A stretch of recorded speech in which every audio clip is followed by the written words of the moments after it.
তারেক রহমানের স্বদেশ প্রত্যাবর্তন উপলক্ষে উল্লাপাড়ায় দোয়া মাহফিল ও এতিমদের মাঝে খাবার বিতরণ।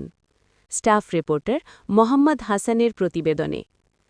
জাতীয়তাবাদী দলের ভারপ্রাপ্ত চেয়ারম্যান জনাব তারেক রহমানের স্বদেশ প্রত্যাবর্তন উপলক্ষে সিরাজগঞ্জের উল্লাপাড়া উপজেলার ১৪ নং কয়রা ইউনিয়নের ৩ নং ওয়ার্ডে দোয়া মাহফিল ও এতিমদের মাঝে খাবার বিতরণ কর্মসূচি অনুষ্ঠিত হয়েছে। উক্ত আয়োজনটি করেন ১৪ নং কয়রা ইউনিয়নের ৩ নং ওয়ার্ড বিএনপির সভাপতি মোহাম্মদ সাইদুর রহমান। তিনি পূর্বেই প্রতিজ্ঞাবদ্ধ ছিলেন তারেক রহমানের স্বদেশ প্রত্যাবর্তনের দিনে দোয়া মাহফিল ও মানবিক কর্মসূচি আয়োজন করবেন। দোয়া মাহফিলে প্রধান অতিথি হিসেবে উপস্থিত ছিলেন ১৪ নং কয়রা ইউনিয়ন বিএনপির সাবেক সভাপতি মোহাম্মদ আশরাফুল ইসলাম।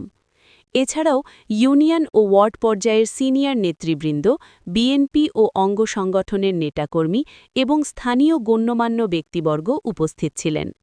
বক্তারা বলেন, তারেক রহমানের স্বদেশ প্রত্যাবর্তনের মধ্যে দিয়ে বিএনপির ঘোষিত ৩১ দফা বাস্তবায়নের পথ সুগম হবে এবং দেশ গণতন্ত্রের পথে আরও এগিয়ে যাবে।